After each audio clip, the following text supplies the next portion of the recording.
Doctor ortho Ayurvedic oil और capsule, अब दर्द भी घुटने टेकेगा। सीएम विष्णुदेव साय ने सुनी लोगों की समस्याएं। जन दर्शन में दूर दूर से पहुंचे लोग। सीएम ने समस्याओं का किया त्वरित समाधान।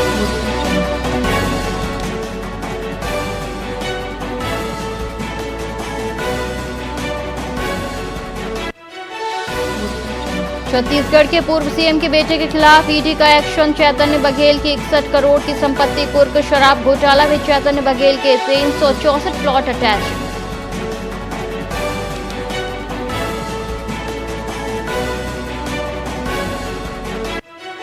छत्तीसगढ़ कांग्रेस की जिलाध्यक्षों की नई लिस्ट जल्द जारी होगी। 36 नए चेहरे, 5 पुराने नेताओं की वापसी संभव। उदयपुर फॉर्मूला भी लागू होगा।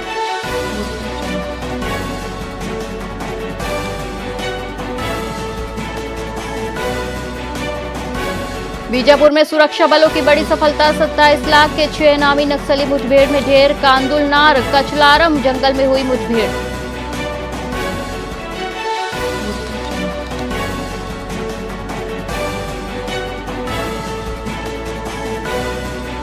रायपुर में ब्लिंकिट डिलीवरी बॉयज की बड़ी हड़ताल। 600 से ज्यादा कर्मी काम छोड़ सड़कों पर उतरे। 10 मिनट में डिलीवरी के बाद दबाव पर विरोध।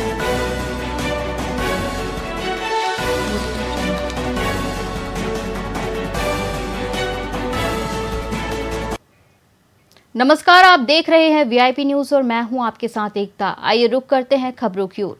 बेमेतरा में 1 साल से बंद पड़े अधूरे मकान के सेप्टिक टैंक से सड़ी गली अवस्था में एक अज्ञात शव बरामद हुआ है।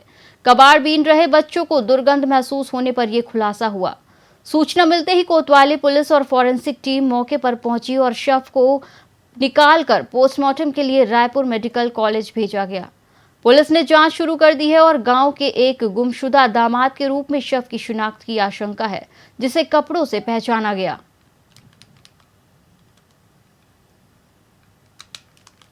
ये कोबिया में नोहरदास का एक मकान है जो निर्माणाधीन है। उसके सेप्टिक टैंक में एक डेड बॉडी नर कंकाल मिला हुआ है और उसके मांस चमड़ी वगैरह सब गल गया है। तो सूचना पर मर्ग कायम करके और उसको जाके पंचनामा कार्यवाही किए हैं और पोस्टमार्टम के लिए भेजा गया है। उसके मांस चमड़ी वगैरह पूरा गल गया है, सिर्फ हड्डियां हैं। तो पोस्टमार्टम रिपोर्ट के बाद ही ये चीज़ पता चल पाएगी कि वो क्या हो सकता है।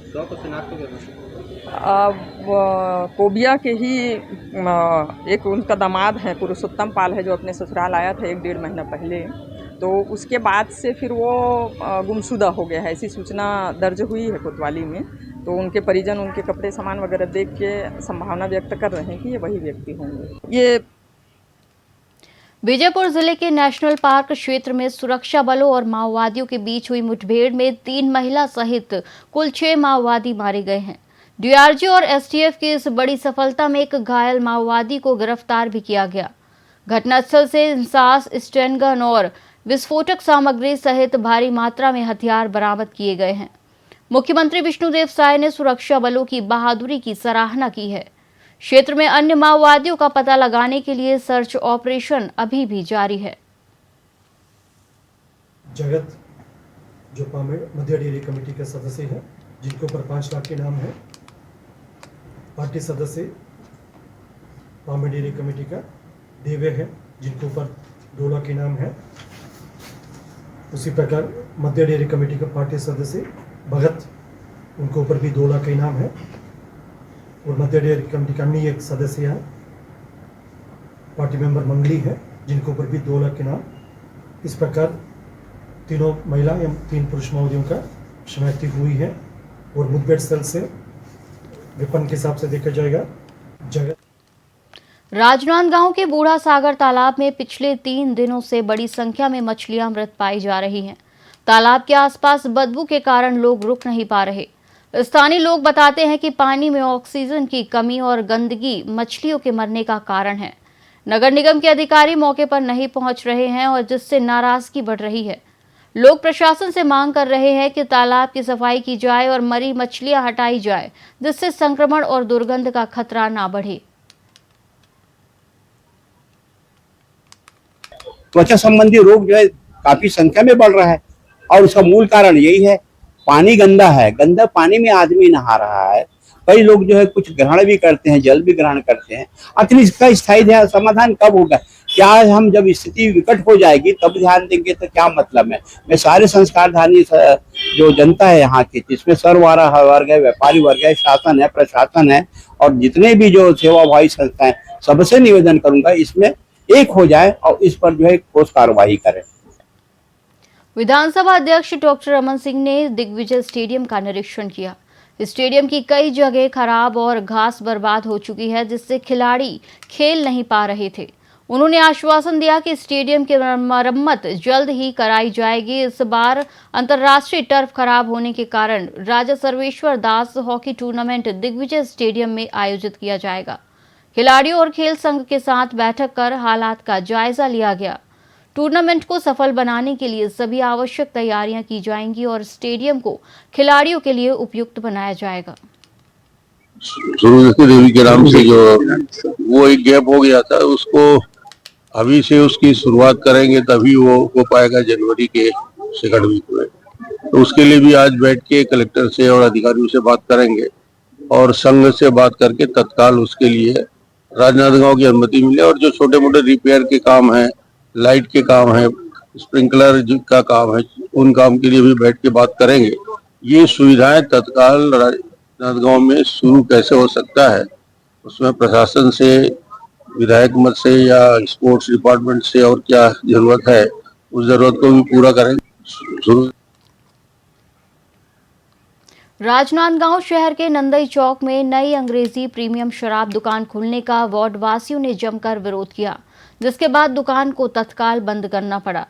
प्रदर्शनकारियों ने कहा कि शराब दुकान खुलने से बच्चों पर नकारात्मक असर पड़ेगा और शराबी सड़कों पर लड़ाई झगड़ा करके सामाजिक माहौल बिगाड़ेंगे। वार्ड वासियों ने दुकान को अस्थायी रूप से रद्द करने की मांग की है, जिससे क्षेत्र में शांति और व्यवस्था बनी रहे। प्रशासन ने फिलहाल दुकान को बंद करवा दिया है। 11 बजे दुकान से सारा सामान गायब करके यहाँ पे CSMCL का बोर्ड लगा दिया गया है। रात के 11 बजे, 11:30 बजे रात के यहाँ पे 1109 गाड़ी के थ्रू वाइन, दारू सब यहाँ पे शिफ्ट किया जा रहा था। हमने पूछा तो बोले यहाँ पे दारू दुकान खुल रही है। हम जब ये बन रहा था तब से पूछ रहे तो बोले मेडिकल दुकान खुल रही है। हमने इस चीज का विरोध आज सुबह इसीलिए किया है क्योंकि ये हमारा रेजिडेंशियल एरिया है। हम यहाँ घर परिवार के साथ रहते हैं। अगर इनको खोलना ही था हमको पहले से इन्फॉर्म कर देना चाहिए था कि हम यहाँ पे वाइन शॉप खोल रहे हैं, हम पहले विरोध कर देते। आज हम खोलने के दिन क्यों विरोध करते? क्योंकि हमको इसके बारे में कोई जानकारी ही नहीं थी। आजू बाजू में भी रेसिडेंशियल प्लॉट है, यहाँ पे काम चालू हो रहा है। आप ही सोचिए कैसे कोई यहाँ पे रहेगा। जी, अभी यहाँ नंदई में एक रिहायशी इलाके में प्रीमियम वाइन शॉप खुलने की घटना मिली है, सूचना प्राप्त हुई है हमें।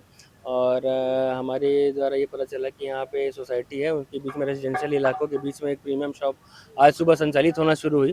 तो हमारे द्वारा विजिट किया गया है और यहाँ पे विद्रोह का माहौल था कि हम रहवासियों के बीच में यहाँ कैसे ओपन हो रही है। तो हमने यहाँ पे बैठ के यहाँ के लोगों से विचार विमर्श किया है और हम अभी इसको इमीडिएटली यहाँ पे स्टॉप कर रहे हैं, ताला लगवा रहे हैं। यहाँ पे भी डिस्ट्रीब्यूशन की कार्रवाई बिल्कुल नहीं होगी और इनके द्वारा हम आमंत्रित कर रहे हैं इनको, हमारे टीम को हमारे साथ बैठेंगे, हमारे उच्च अधिकारी, आबकारी की टीम, संयुक्त जिले की टीम एक साथ बैठ के जो भी इनके प्रस्ताव है, जो भी इनकी बात है, ये सुन के एक फाइनल वहाँ पे निराकरण और कार्रवाई प्रस्तावित की जाएगी। 11 बजे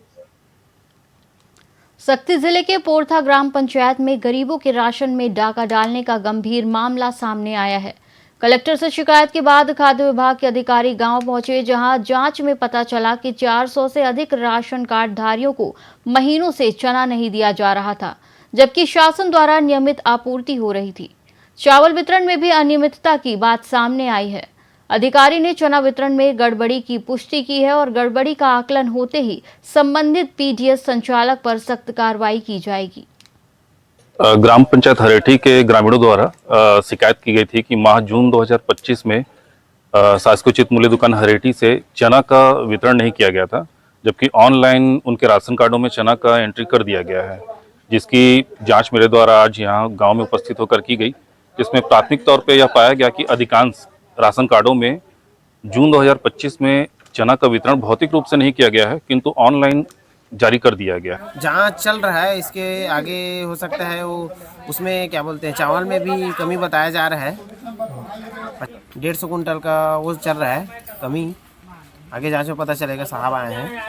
और कई महीने से भी हो सकता है, फिलहाल तो 3 महीने का सामने आ चुका है। 3 महीने का चढ़ा रहा था, वितरण नहीं कर रहा था, तो पता लगा तो फिर शिकायत किए हैं हम लोग। सभी ग्रामीण लोग इकट्ठा हुए हैं अभी। ग्राम इस बुलेटिन में फिलहाल इतना ही। देश और विदेश से जुड़ी तमाम खबरों के लिए देखते रहिए VIP न्यूज़। नमस्कार।